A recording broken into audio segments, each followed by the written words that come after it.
The morning sun filtered through the tall windows of Adelaide Cottage, casting gentle shadows across the hardwood floors. Catherine sat at the kitchen table, her hands wrapped around a steaming cup of tea, watching her children laugh over their breakfast. Charlotte was telling a story about her art class, her animated gestures making George roll his eyes in that typical big brother way, while little Louis tried to steal extra jam from the jar when he thought no one was looking. William stood by the window, still in his pajamas, phone pressed to his ear. She could tell by the set of his shoulders that something was wrong. After 15 years together, she had learned to read the subtle signs of his stress. The way he ran his free hand through his hair, the slight pause before he spoke, the careful modulation of his voice when he was trying to stay calm. The call ended, and he turned around slowly. Their eyes met across the kitchen, and, in that moment, Catherine knew their world was about to change again. It was the same look he had worn when they received news about his grandfather, when the doctors had delivered difficult updates about his father's health, when duty called in ways that pulled at the very fabric of their carefully constructed normal life. "What is it?" she asked quietly, though part of her already knew she might not want to hear the answer. William glanced at the children, who were thankfully absorbed in their morning routine, then walked over to her. He knelt beside her chair, taking her hands in his. His wedding ring caught the morning light, a small reminder of all the promises they had made to each other, promises that seemed both stronger and more fragile in moments like these. "We need to talk," he said softly, "after we get them to school." The drive to Lambert School was unusually quiet. Catherine found herself memorizing small details, the way George carefully organized his backpack, how Charlotte hummed under her breath while braiding her hair, the way Louis practiced his reading by sounding out road signs from his car seat.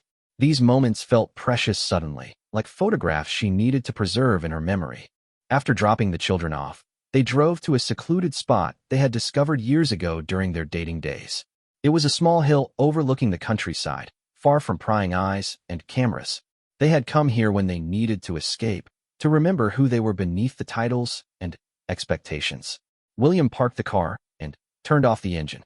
The silence stretched between them, filled with all the words neither wanted to say. "The palace received some information yesterday," he began, his voice carefully controlled, "about the future structure of the monarchy. There are discussions happening about modernization, about reducing the working royal family to a smaller core group." Catherine felt her heart skip. She had known this conversation would come eventually. The monarchy was changing, had to change to survive in the modern world.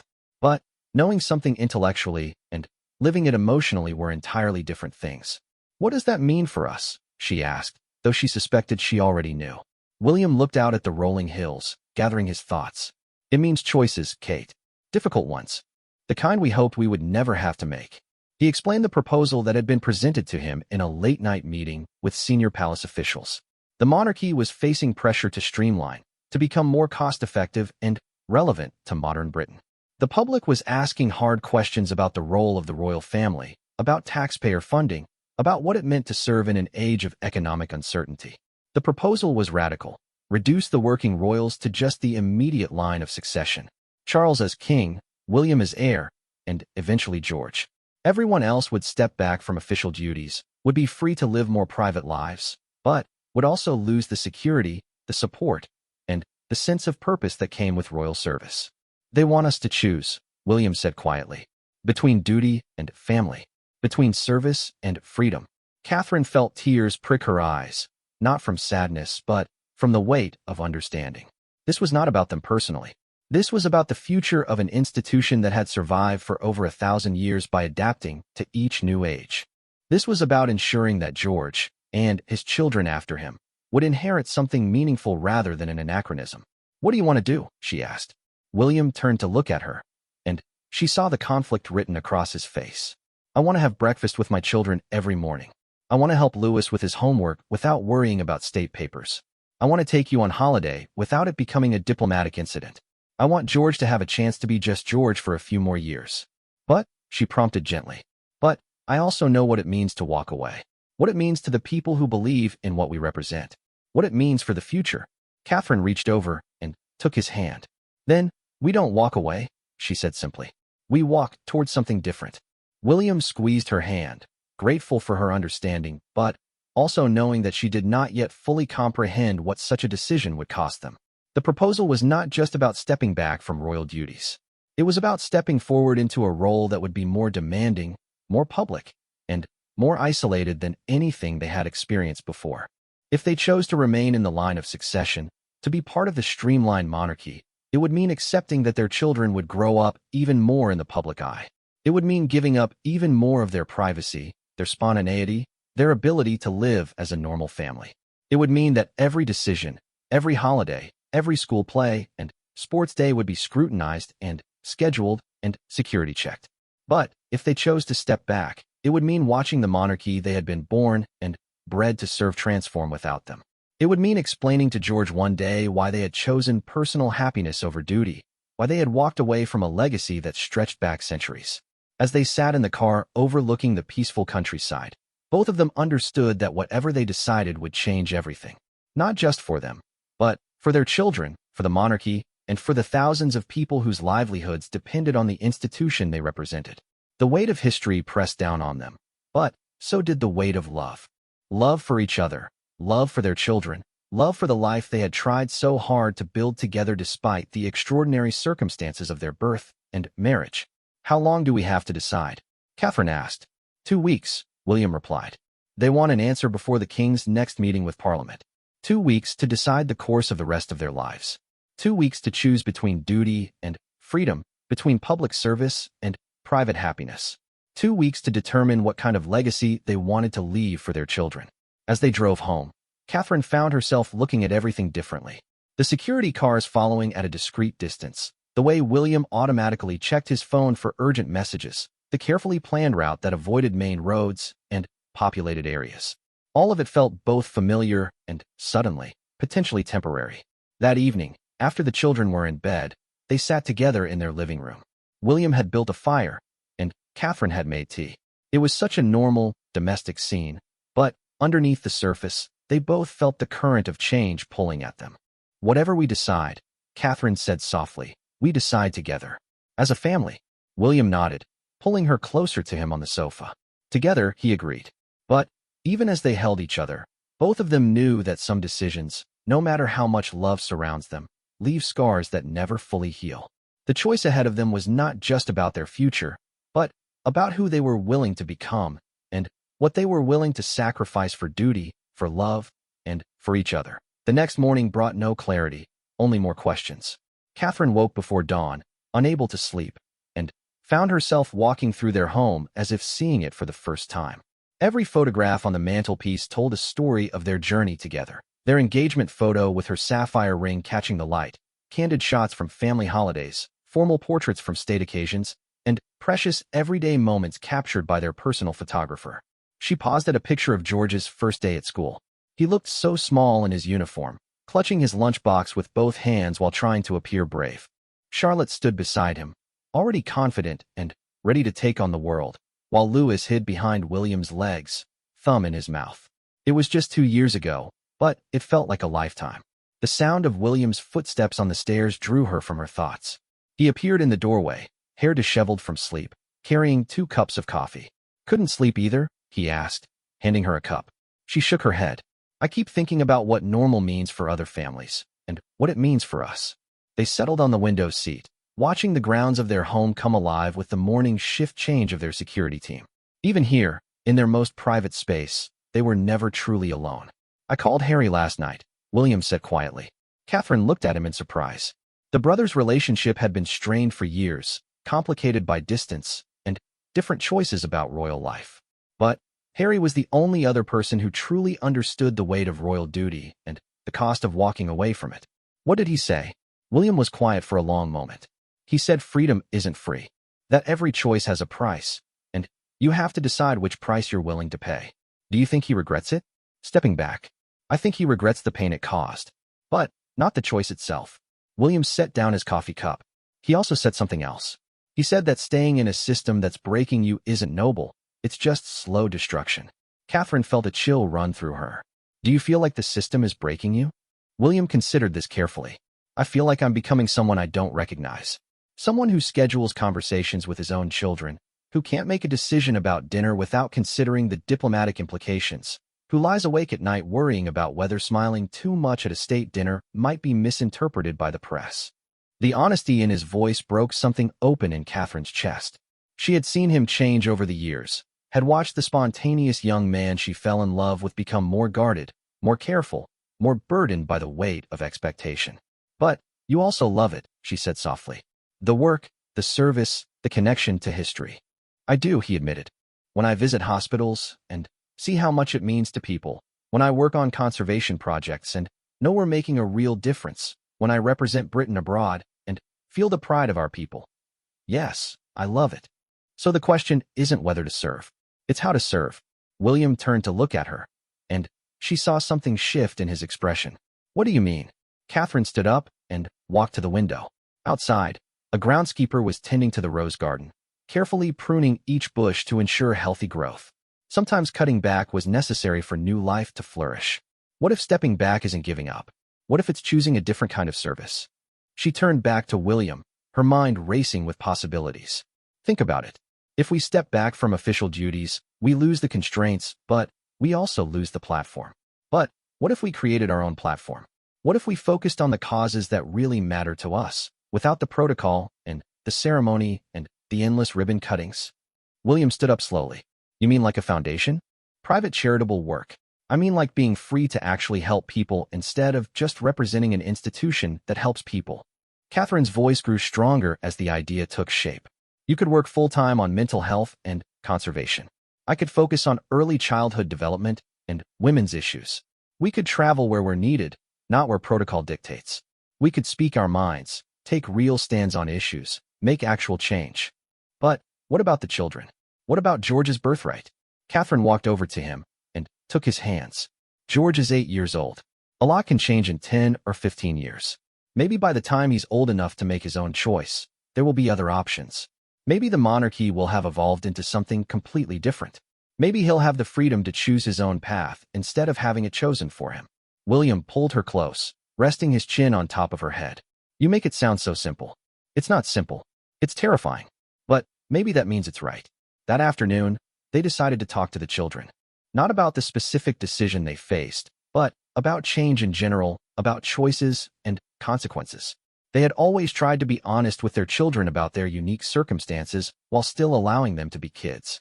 They found the three of them in the playroom, George helping Louis build an elaborate castle out of blocks while Charlotte painted at her easel. For a moment, Catherine just watched them, her heart full of fierce protectiveness. Can we talk to you three about something? William asked, settling on the floor beside them. George looked up immediately, always alert to the serious tone that meant grown-up conversations. Charlotte continued painting but tilted her head to show she was listening. Louis just kept stacking blocks, but Catherine knew he absorbed everything even when he seemed not to be paying attention. We want to talk about choices, Catherine began. About how sometimes families have to make big decisions together. Like when we moved to Adelaide Cottage? Charlotte asked, not looking up from her painting. Yes, like that. But bigger. George set down the block he was holding. Are we moving again? We don't know yet, William said honestly. But we want you to know that whatever decisions we make them together as a family. And the most important thing is that we stay together. Will we still be princes and princess? Louis asked suddenly, surprising them all. Catherine and William exchanged a glance. They had never explicitly discussed titles with the children, assuming they were too young to understand the implications. What do you know about being princes and princess? Catherine asked gently. Charlotte turned around from her easel. It means people take pictures of us all the time. And we have to dress up for boring things. And we can't go to McDonald's like normal kids. George nodded seriously. And it means we have to be good examples. And sometimes people are mean about mommy and daddy in the newspapers. And we have security guards everywhere, Louis added matter-of-factly. Catherine felt her heart clench. Her children, her babies, already understood so much about the constraints of their lives. What if you could choose? William asked quietly. What if you could choose between being princes and princess with all the rules and responsibilities, or being regular kids with more freedom, but also less specialness? The children considered this seriously. George was the first to speak. Would we still live together? All of us. Yes, Catherine said firmly. No matter what, we stay together. Would Daddy still do his important work helping people? Charlotte asked. Daddy would always help people, William assured her. Maybe just in different ways. Louis looked up from his blocks. Would we still have the same bedrooms? Catherine smiled despite herself. These are the important questions, aren't they? I don't want to be special if it makes Mummy sad, Charlotte said suddenly, and Catherine felt tears spring to her eyes. Oh, sweetheart, being special doesn't make me sad. You three make me happy every day. But the other stuff makes you sad sometimes, George said with the devastating perceptiveness of childhood. The photos, and the mean comments, and having to smile when you don't want to. William reached over and pulled George into his lap. Sometimes grown-up responsibilities are hard. But you know what's never hard? Being your dad. Being here with you three, that's the easiest thing in the world. That evening, after the children were asleep, Catherine and William sat in their bedroom, the weight of the day's conversations settling around them. They're so young to understand so much, Catherine said. Maybe that's our answer, William replied. Maybe they shouldn't have to understand so much, so young. Catherine curled up against his side. If we stay, they'll understand even more. Every year will bring more pressure, more scrutiny, more loss of normalcy. And if we go? If we go, they get to be children a little longer. They get to make mistakes without the world watching. They get to choose their own paths. William was quiet for a long time, stroking her hair absently. My grandmother always said that duty wasn't about what you wanted, but about what was needed. What do you think is needed now? I think what's needed is a royal family that reflects modern Britain. A family that shows you can serve your country and still prioritize your children. A family that chooses love over obligation, but finds a way to make love itself a form of service. Catherine lifted her head to look at him. That sounds like stepping back to me. It does, doesn't it? William smiled for the first time in days. God help us, I think we might actually do it.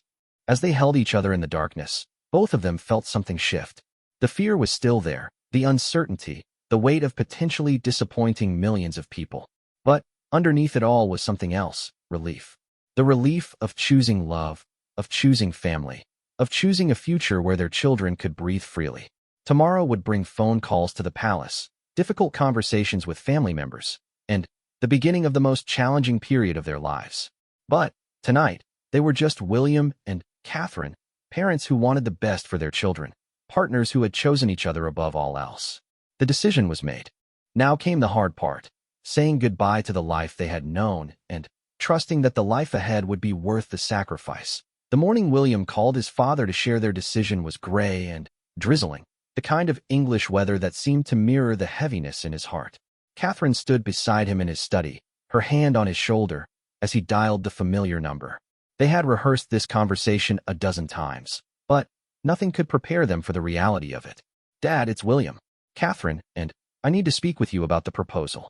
There was a pause on the other end of the line, and Catherine could hear the rustle of papers, the sound of Charles setting aside whatever he had been working on to give his son his full attention. I see. And what have you decided? William closed his eyes. We're going to step back, Dad. We want to focus on our family and find new ways to serve that don't require the children to give up their childhoods. The silence that followed seemed to stretch forever. Catherine found herself holding her breath, waiting for the explosion of disappointment or anger that never came. Instead, when Charles finally spoke, his voice was thick with emotion. I understand, son. I truly do. And I want you to know that I'm proud of you for making the choice that's right for your family. William's shoulders sagged with relief. You're not disappointed? How could I be disappointed in a man who puts his children first, who recognizes that duty takes many forms? Charles paused, and they could hear him take a shaky breath. I've watched you struggle with this burden for years, William. Perhaps it's time the burden changed, not the bearer. The conversation that followed was one of the most honest they had ever shared. Charles spoke about his own regrets, about the choices he had made, and the time he had lost with William and Harry when they were young. He talked about the monarchy's need to evolve, about how perhaps their decision would force necessary changes that had been delayed too long. What about the public response? Catherine asked, leaning closer to the phone.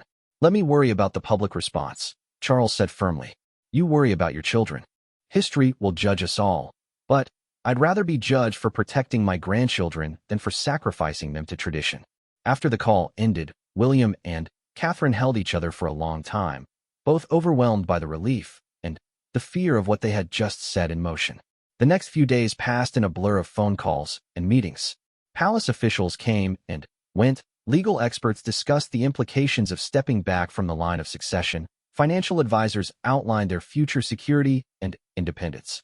Through it all, They tried to maintain normalcy for the children, but George, perceptive as always, sensed that something significant was happening. "Are we going to live somewhere different?" he asked one evening at dinner. "Probably," William answered honestly. "Would that be okay with you?" George considered this seriously while chewing his vegetables. "Can we have a dog if we move somewhere new?" Catherine laughed despite herself. "We can definitely have a dog. Can we choose the house ourselves?" Charlotte asked. "Like, can we see it first and make sure it has a good art room?" "Yes, sweetheart. We'll choose it together." Louis looked up from his mashed potatoes, his face serious. "Will Grandpa Charles still be our grandpa?" William felt his throat tighten. "Of course he will. Always. Grandpas don't stop being grandpas just because addresses change." That weekend, they drove to Gloucestershire to see Charles in person. The meeting was both easier and harder than they had expected. Easier because Charles was genuinely supportive of their decision. Harder because it meant accepting that their relationship with him would change, that they would see him less, that the easy access to family that came with being working royals would be lost. But there were also moments of unexpected lightness. Charles spent hours on the floor with the children, building elaborate train sets and reading stories with different voices for each character. He seemed more relaxed than they had seen him in years, as if their decision had given him permission to be more grandfather than king. "You know," he said to William as they walked in the gardens after dinner, "I think you're braver than I ever was. It takes courage to choose the unknown. It doesn't feel brave. It feels terrifying. The best decisions usually do." The following week brought the hardest conversation of all, telling the Queen. She was 97 and increasingly frail, but her mind remained sharp as ever. She listened to their explanation without interruption, her expression unreadable. "Ma'am, we hope you can understand," Catherine said softly when they had finished. The Queen was quiet for a long moment, her hands folded in her lap. When she finally spoke, her voice carried the weight of 7 decades of service. "When I was your age, choices were different. Duty was clearer, expectations more rigid. Perhaps that was necessary then. Perhaps this is necessary now." She looked directly at William. "Your grandfather would have understood this decision. He always said that the monarchy's greatest strength was its ability to adapt." William felt tears prick his eyes. "Thank you, Granny. Don't thank me yet. Thank me when you've built something beautiful with the freedom you're claiming. Thank me when your children grow up grateful for the childhood you've given them. Thank me when you've found a way to serve that feeds your soul instead of draining it." As they left Windsor Castle that day, Catherine found herself looking back at the ancient stones, wondering if it was the last time she would walk these halls as a working member of the royal family. The thought should have been devastating, but, instead, she felt something approaching peace. The announcement was carefully crafted and released on a quiet Friday evening.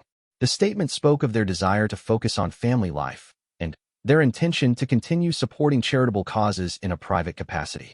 It mentioned their gratitude for the support they had received and their commitment to a smooth transition. The media reaction was immediate and intense. Some outlets were supportive, praising them for prioritizing their children and mental health. Others were critical, questioning their commitment and discussing the cost to taxpayers.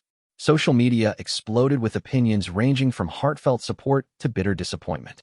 But through it all, they stayed focused on what mattered, their family.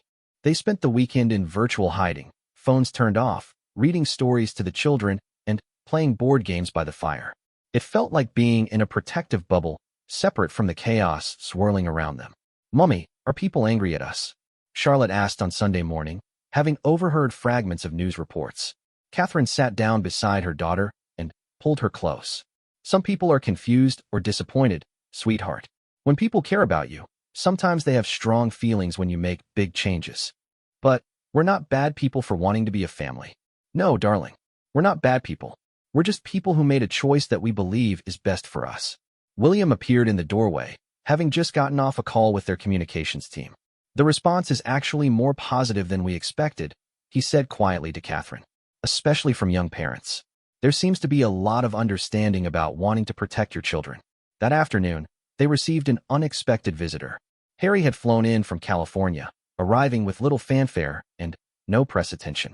He stood in their doorway looking older than Catherine remembered, but also somehow lighter.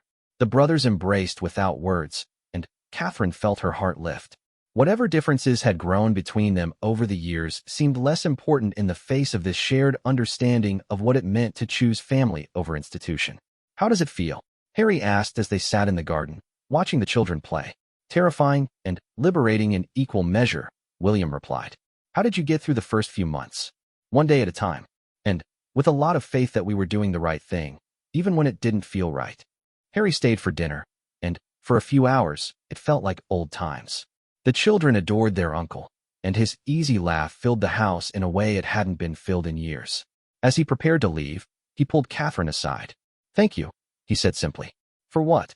For helping him choose love. For being strong enough to walk away from something that was hurting your family. For showing that there's more than one way to serve. After Harry left, Catherine and William sat on their bedroom window seat, looking out at the stars.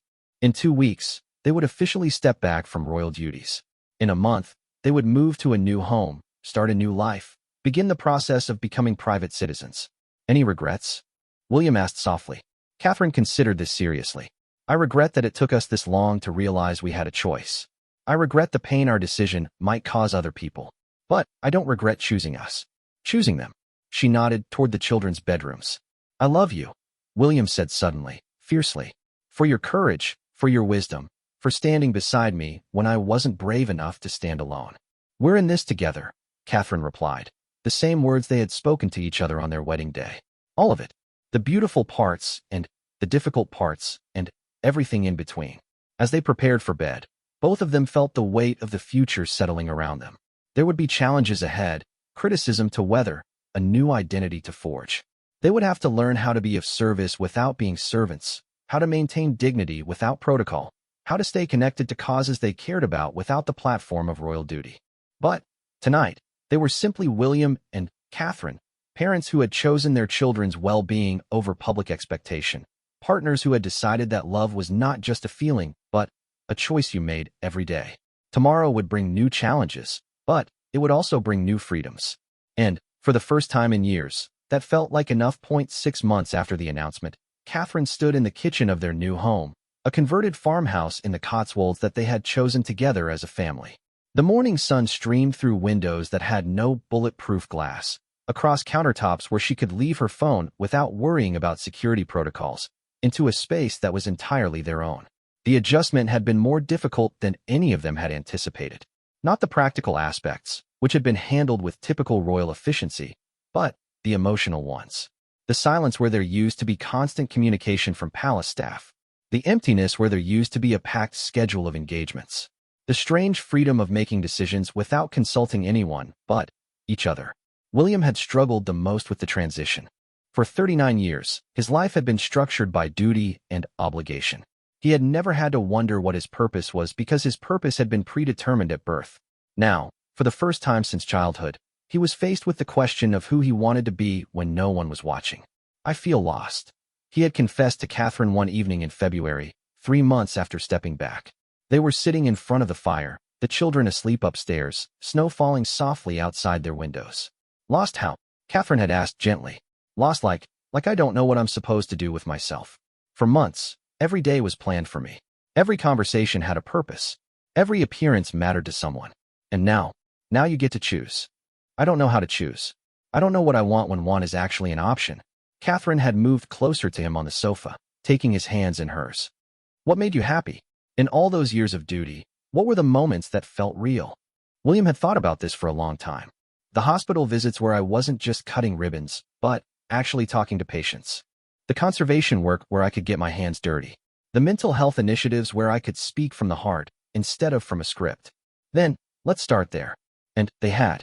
Slowly, carefully, William had begun to build a new kind of life. He joined the board of several conservation organizations, not as a royal patron, but as someone with genuine expertise and passion. He volunteered at a local mental health charity, learning to listen without the pressure of representing anyone but himself. Catherine had found her own path as well. She had started a small foundation focused on early childhood development, working directly with families in need rather than simply funding others to do the work. For the first time in her adult life, she was able to speak freely about issues she cared about without worrying about political implications or diplomatic sensitivities.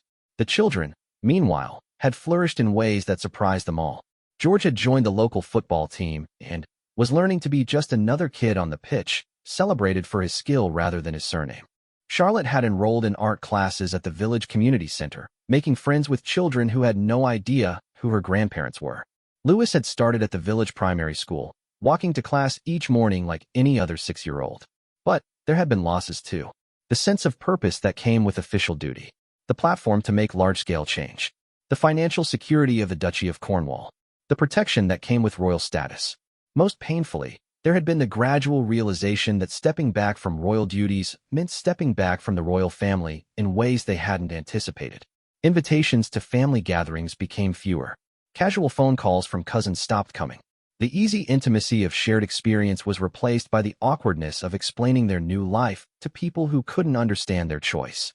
The hardest moment had come at Easter, when they realized they wouldn't be joining the family at Windsor for the traditional celebration. Not because they weren't welcome, but because their presence would have turned a private family gathering into a media spectacle about their absence from official duties.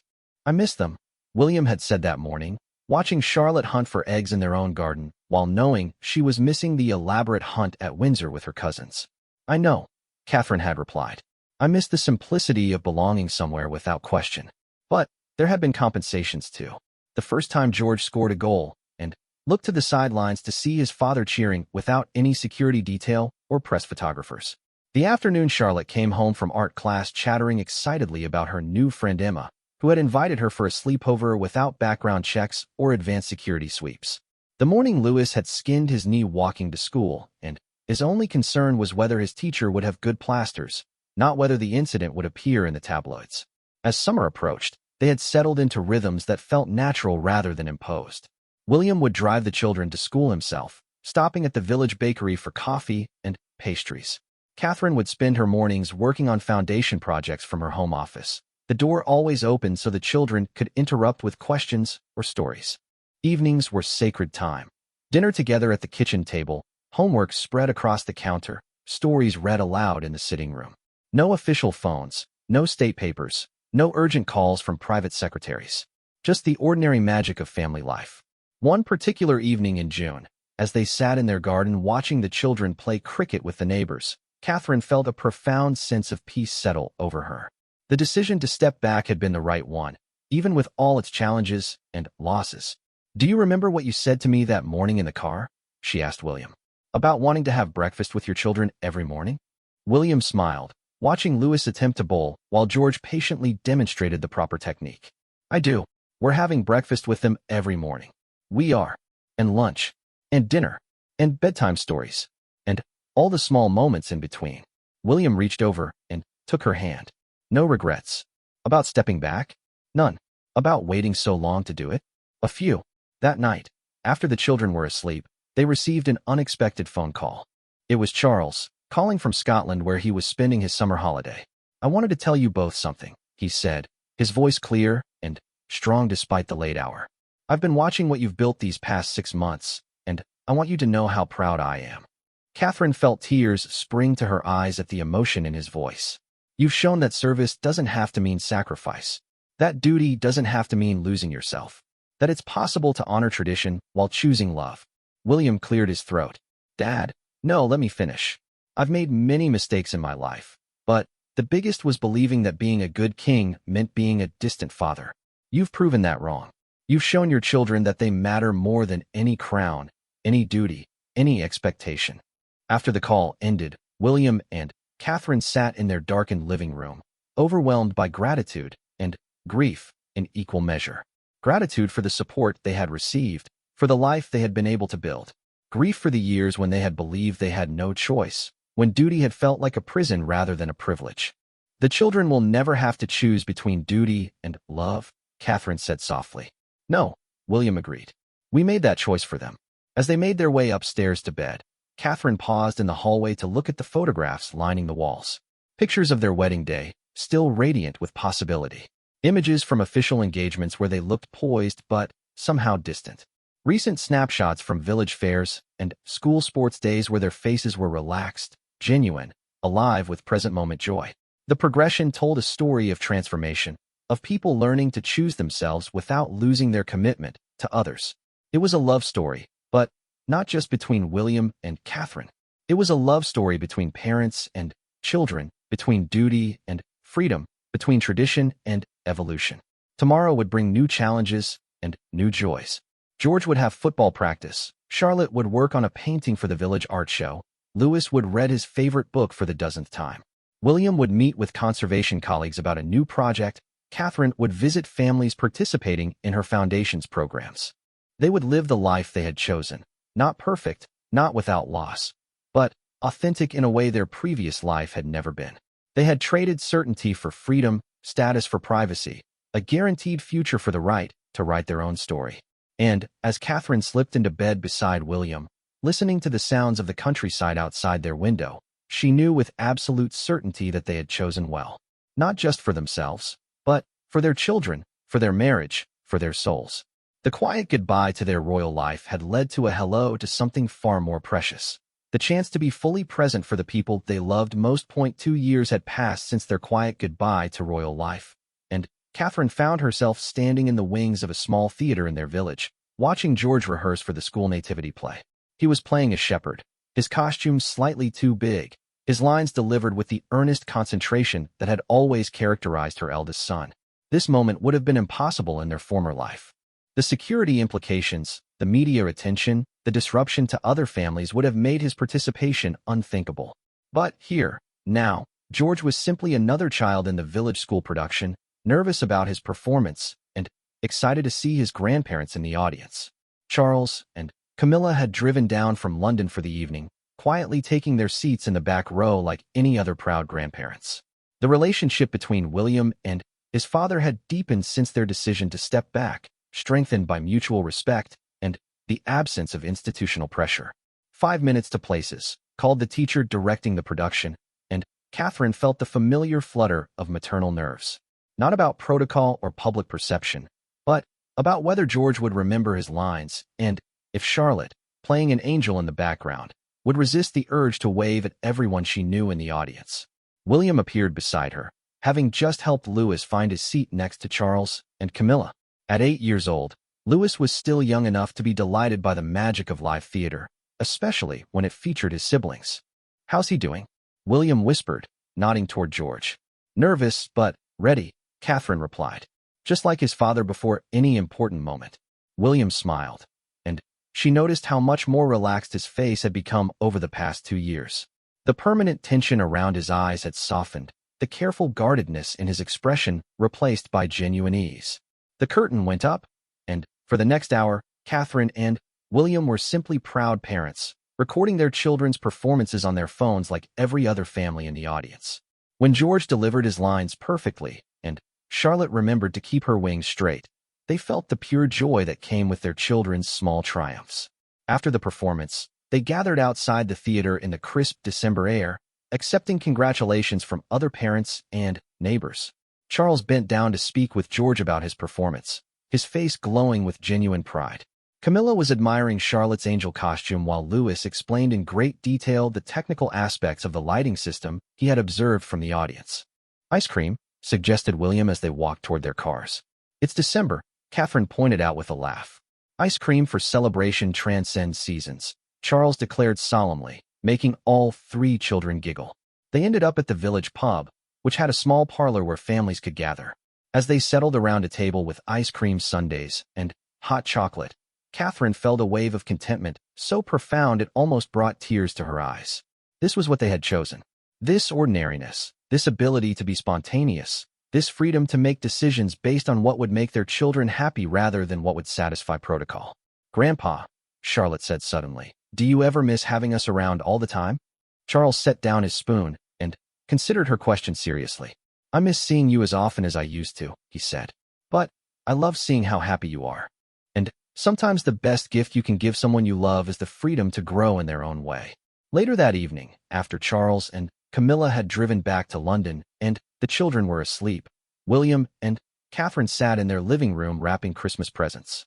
It was a ritual they had never been able to enjoy during their royal years, when gifts were purchased by staff and wrapped by others. "Do you remember our last royal Christmas?" Catherine asked, carefully wrapping a book Charlotte had requested. "Too many cameras, too many rules about what the children could say and do, too much stress about whether they were representing the family properly," William replied without hesitation. "And this Christmas?" William looked around their cozy living room, decorated with ornaments the children had made at school, and a tree they had chosen, and cut down themselves at a nearby farm. This Christmas, they get to be children. The doorbell rang, surprising them both. It was nearly 10 o'clock, late for visitors in their quiet village. William went to answer it, and Catherine heard familiar voices in the entryway. Harry and Meghan had arrived, their own children sleepy but excited to see their cousins. The next few hours were filled with the chaos and joy of an unexpected family reunion. The children, awakened by the excitement, came downstairs in their pajamas to find their California cousins settling into the spare bedrooms.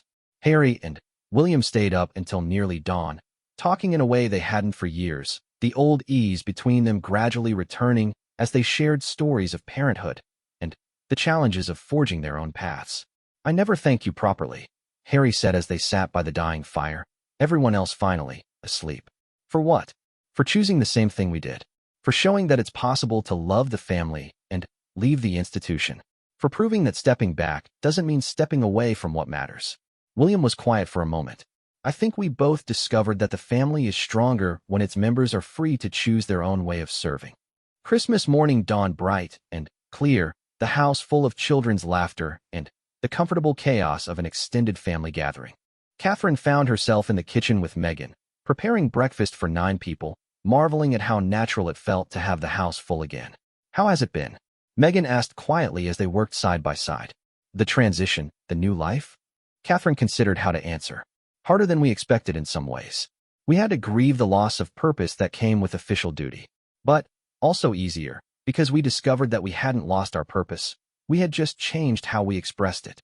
Through the kitchen window, she could see William and Harry building a snowman with all 5 children, their laughter carrying across the garden.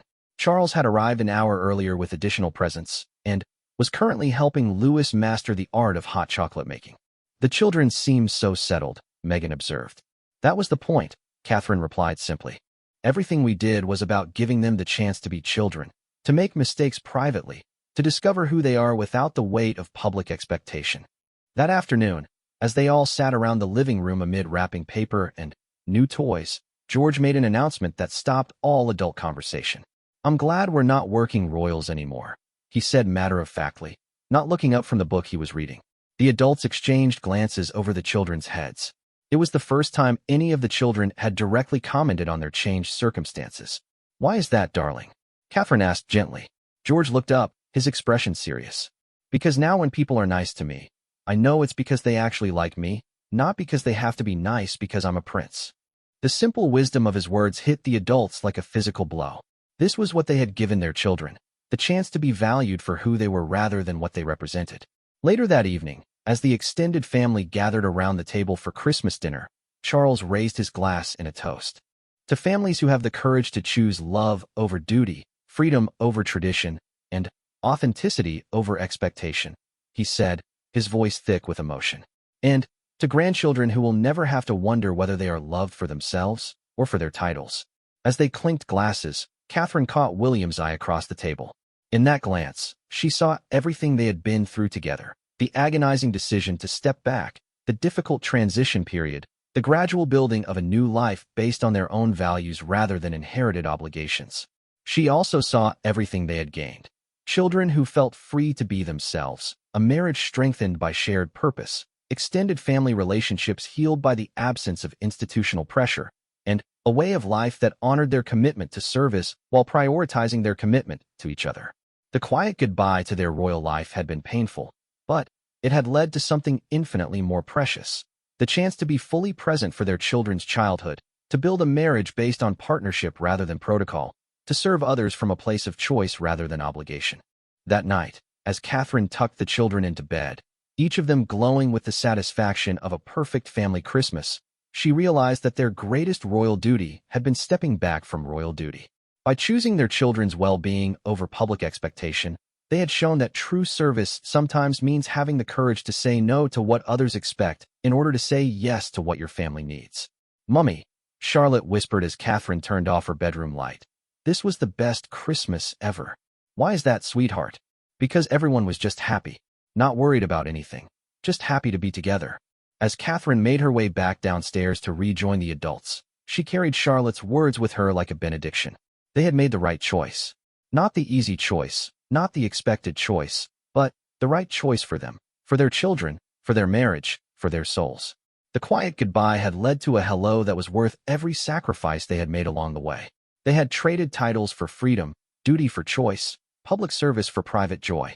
And, in the end, they had discovered that the greatest gift they could give their children was not a crown, but the chance to write their own story, to choose their own path, to be loved for exactly who they were. Outside, snow continued to fall softly on their Cotswolds home, blanketing their new life in pristine possibility. Inside, their house was full of laughter and love and the comfortable chaos of a family that had found its way home to itself. The goodbye was complete. The new beginning was just getting started.